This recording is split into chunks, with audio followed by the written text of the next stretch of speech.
Last topic में देखा था कि ऑक्टाहेड्रल कॉम्प्लेक्सेस किस प्रकार से ज्योमेट्रिकल आइसोमेरिज्म को एग्जिबिट करते हैं in case of unidentate ligands. हमने केसेस देखे थे जिनमें केवल और केवल क्या थे, यूनिडेंटेड या मोनोडेंटेड लिगेंड प्रेजेंट थे। अब हम इस टॉपिक में कंसीडर कर रहे हैं ऑक्टाहेड्रल कॉम्प्लेक्स या ऑक्टाहेड्रल कोऑर्डिनेशन कंपाउंड्स के ज्योमेट्रिकल आइसोमेरिज्म को, जबकि उनमें कम से कम at least one bidentate ligand present हो। तो हम इससे रिलेटेड कुछ केसेस लेकर के यहाँ पर डिस्कशन करेंगे। आई होप आप उन केसेस को समझेंगे और उन केसेस पर बेस्ड जो भी प्रॉब्लम्स होंगी, जो भी आपको कोऑर्डिनेशन कंपाउंड दिए होंगे, आप उनके ज्योमेट्रिकल आइसोमर्स को इजीली फाइंड आउट कर पाएंगे। तो चलिए शुरुआत करते हैं अपना आज का लेक्चर। जैसे कि मैंने यहाँ पर मेंशन किया हुआ है कि at least one bidentate ligand, और बाइडेंटेड लिगेंड आपको पता है ये सिमेट्रिकल भी हो सकते हैं और अनसिमेट्रिकल भी हो सकते हैं। एक बार फिर से मैं आपको रिकॉल करवा रहा हूं, बाइडेंटेड लिगेंड सिमेट्रिकल हो सकते हैं, और सिमेट्रिकल के मायने आप जानते हैं जिसके दोनों जो डोनर सेंटर्स होंगे, इलेक्ट्रॉन डोनर सेंटर्स, वो क्या होंगे, सेम एटम्स होंगे। और ये अनसिमेट्रिकल भी हो सकते हैं,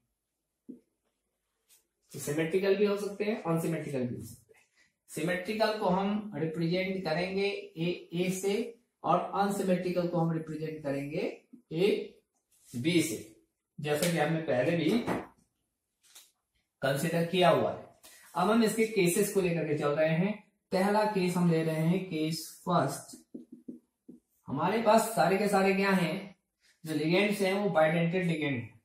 अगर सारे के सारे बाइडेंटेड लिगेंड होंगे तो ये आपके सिमेट्रिकल भी हो सकते हैं और अनसिमेट्रिकल भी। पहला वाला केस जो हम कंसीडर कर रहे हैं उसमें हमने सारे के सारे जो बाइडेंटेड लिगेंड हैं उनको कंसीडर किया हुआ है सिमेट्रिकल बाइडेंटेड लिगेंड के रूप में। तो चलिए अब इनकी अरेंजमेंट को देखते हैं कि कितने अरेंजमेंट पॉसिबल हो सकते हैं MAA होल ऑफ थ्राइस के। ऑक्टाहेड्रल ज्योमेट्री ड्रॉ कर दी। बस आपको ये देखना है ये जो बाइडेंटेड लिगेंड के AA एंड हैं वो क्या हो, एक दूसरे से 90 डिग्री के एंगल पर हों। कभी भी वो 180 डिग्री के एंगल पर नहीं होंगे, क्योंकि इससे एंगल स्ट्रेन बढ़ जाएगा। एंगल स्ट्रेन बढ़ने से अनस्टेबिलिटी आ जाएगी और वो कॉम्प्लेक्स फॉर्म नहीं होगा। तो आपको ये ध्यान में रखते हुए इन पोजीशंस पर इन 3 सिमेट्रिकल बाइडेंटेड लिगेंड्स को अरेंज करना है। तो मैं पहला अरेंजमेंट कर रहा हूं AA, ये मैंने कर दिया है। इसी प्रकार मैंने दूसरे बाइडेंटेड लिगेंड को भी अरेंज कर दिया है, और ये मेरा हो गया तीसरा बाइडेंटेड लिगेंड। अब चूंकि बाइडेंटेड लिगेंड है तो ये AA दोनों एंड इसके इंटरकनेक्टेड होंगे। इनको आपको इंटरकनेक्टेड दिखाना है, ये मैंने दिखा दिया। अब क्या कोई दूसरा अरेंजमेंट पॉसिबल है? आप कह सकते हैं एक यहां हो सकता था, एक यहां हो सकता था, एक यहां हो सकता था, लेकिन वो डिफरेंट अरेंजमेंट नहीं होगा। क्यों नहीं होगा? क्योंकि जब मैं इसको फ्लिप करूंगा, अगर मैं इसको 90 डिग्री घुमाता हूं तो ये वाला जो आपका ये है ये इस पोजीशन पर अपने आप आ जाएगा, और ये वाला बाइडेंटेड इस पोजीशन पे चला जाएगा, ये वाला बाइडेंटेड इस पोजीशन पे चला जाएगा।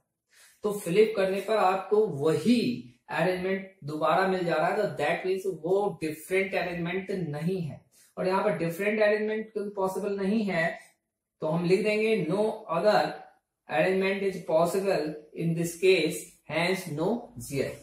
तो यहां पर मैं लिख दे रहा हूं, मेंशन कर दे रहा हूं, there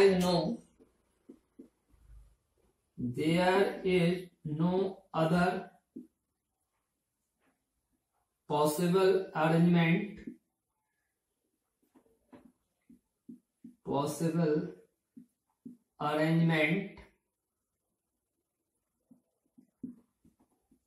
hence no GI is possible। तो यहां पर आपको GI नहीं दिखाई देगी, GI एग्जिबिट नहीं होगी। अब बात कर लेते हैं केस सेकंड की। अब जो केस सेकंड में ले रहा हूं उसमें मैं क्या कर रहा हूं, मैं दो तो ले रहा हूं बाइडेंटेड लिगेंड और साथ में एक लेकर के चल रहा हूं। दो मैंने ले लिए आपके सिमेट्रिकल बाइडेंटेड लिगेंड। अब बचे बाकी दो लिगेंड, उनको मैं यूनिडेंटेड लिगेंड ले रहा हूं और ये मैंने ले लिया A2। अब ये जो केस सेकंड है इसमें हम देखेंगे कि पॉसिबल अरेंजमेंट कितने हो सकते हैं लिगेंड्स के। अगर हो सकते हैं तो इसमें GI पॉसिबल है, अदरवाइज GI पॉसिबल नहीं है। और ध्यान क्या रखेंगे, चीज मैं रिपीट कर रहा हूं, ध्यान रखेंगे क्योंकि बाइडेंटेड लिगेंड के जो दोनों एंड हैं वो कभी भी ट्रांसपोजिशन में नहीं होंगे। दैट मीन्स वो 180 डिग्री बॉन्ड एंगल पर नहीं होंगे। इससे एंगल स्ट्रेंथ बढ़ जाएगा, अनस्टेबिलिटी आ जाएगी और आपका कॉम्प्लेक्स फॉर्म नहीं होगा। तो आपको इनको अरेंज करते समय इस चीज का, इस सावधानी को बरतना है, ये ध्यान रहे। अब मैं यहां पर इनको लोकेट कर रहा हूं। ये मैंने ए लोकेट कर दिया, ये मैंने दूसरा बाइडेंटेड लिगेंड ए अरेंज कर दिया है और अब बचे हमारे दो यूनिडेंटेड लिगेंड ए, उनको मैंने इस तरीके से अरेंज कर दिया। अब ये बाइडेंटेड हैं तो इनके ए शुरू को मैंने मिला के दिखा दिया है। अब आप देखिए इसमें ये जो दो यूनिडेंटेड लिगेंड है ये किस पोजीशन पे है, सिस पोजीशन पर है। अब हम दूसरा पॉसिबल अरेंजमेंट देख सकते हैं जिनमें ये दोनों क्या हो, एक दूसरे के ट्रांसपोजिशन पे हो। अब वो कैसे, जरा देखिए। एक दूसरा अरेंजमेंट में करके दिखा रहा हूं आपको। ये जो दूसरा पॉसिबल अरेंजमेंट है वो इस तरीके से हो सकता है। ये आपके यूनिडेंटेड लिगेंड हो गए और आपके जो बाइडेंटेड लिगेंड है वो इस तरीके से अरेंज हो सकते हैं। अब इस केस में देखिए आप, ये दो डिफरेंट अरेंजमेंट पॉसिबल हैं और चूंकि दो डिफरेंट अरेंजमेंट पॉसिबल हैं इसलिए यहां पर नंबर ऑफ GIs क्या हो जाएगा, 2 हो जाएगा। इसके अलावा कोई भी तीसरा आपको यहां पर अरेंजमेंट नहीं दिखेगा, तो इसलिए हम लिख देते हैं total number of GI equal to 2। इसमें से एक सिस है, एक ट्रांस है। यहां पर जैसा कि आप देख रहे हैं ये A और A सिस पोजीशन पर हैं तो ये आपका सिस आइसोमर है। A और A यहां पर ट्रांस पोजीशन पर है तो ये आपका ट्रांस आइसोमर है। तो केस नंबर सेकेंड भी आप समझ चुके हैं। अब बढ़ते हैं केस नंबर थर्ड की ओर। केस थर्ड क्या है उसको देखते हैं। केस थर्ड, अब हम केस थर्ड जो कंसीडर कर रहे हैं वो हम कंसीडर कर रहे हैं जिसमें ये जो दो यूनिडेंटेड लिगेंड है वो क्या है, एक दूसरे से डिफरेंट है। तो हमारा केस थर्ड हो जाएगा MAA होल ट्वाइस AB। अब इस कंडीशन में देखिए, इस कंडीशन में फिर वही स्थिति आएगी आपकी। आप इनका अरेंजमेंट करेंगे तो इसी तरीके से आप कर सकते हैं जैसा कि आपने ऊपर वाले केस में किया हुआ है। क्या कर सकते हैं आप, इस तरीके से बाइडेंटेड लिगेंड को अरेंज कर सकते हैं। अब बचे आपके यूनिडेंटेड लिगेंड। यूनिडेंटेड लिगेंड आपके सिस पोजीशन पे इस तरीके से अरेंज हो सकते हैं। एक जो इसके अलावा अरेंजमेंट पॉसिबल है वो फिर आप देखिए, उसमें ये जो आपके यूनिडेंटेड लिगेंड है ये आपके ट्रांसपोजिशन में आ जाएंगे और प्लेन पे आपके आ जाएंगे बाइडेंटेड लिगेंड इस तरीके से। ये हो गया A, ये हो गया B। तो यहां देख रहे हैं आप, यहां पर A और B AB आपके यहां सिस पोजीशन में, ये आपके ट्रांस पोजीशन पे है। तो यहां पर भी दो पॉसिबल अरेंजमेंट हैं तो इसलिए यहां पर नंबर ऑफ GI क्या हो जाएगा, 2 हो जाएगा। उसको भी मैंने यहां पर मेंशन कर दिया है। Total number of GI equal to 2। तो हमने केस थर्ड को भी देख लिया है। अब बढ़ते हैं केस फोर्थ की ओर। Case number 4। केस नंबर 4 हम क्या कंसीडर करने वाले हैं? केस नंबर 4 में हम कंसीडर कर रहे हैं, हमारे पास अब बाइडेंटेड लिगेंड एक ही है और वो कैसा है? सिमेट्रिकल है। और इसके अलावा जो 4 लिगेंड है वो हमारे क्या हैं? यूनिडेंटेड लिगेंड है, जिनमें से 2 एक टाइप के हैं और 2 एक टाइप के हैं। अब इस कंडीशन में कितने पॉसिबल अरेंजमेंट हो सकते हैं उसको देखते हैं। ध्यान वही रखना है, जो बाइडेंटेड लिगेंड है वो कभी भी आपका 180 डिग्री पर अरेंज नहीं होगा। तो इस चीज को ध्यान में रखते हुए अगर मैं पॉसिबल अरेंजमेंट देखूं तो मैंने ये 90 डिग्री पे बना दिए, ए इनको मैंने बाइंड अप कर दिया। बाकी आपके A2 B2, आपके ए सिस पोजीशन पर, बी सिस पोजीशन पर, तो ये सिस आइसोमर हो गया। अब आप क्या कर सकते हैं?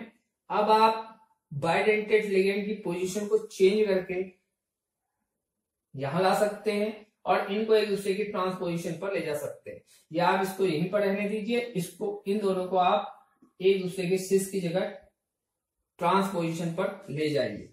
इस तरीके से आप अरेंजमेंट बना सकते हैं।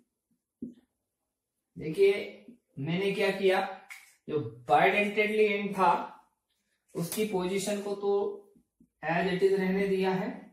मैंने क्या किया, एक ए को बी से रिप्लेस कर दिया है। यहां पर ए था, इसको ऐसे रहने दिया, इस ए को इस बी से रिप्लेस कर दिया, इसके ट्रांसपोजिशन पे बी को ले गया और ये बी और ये बी।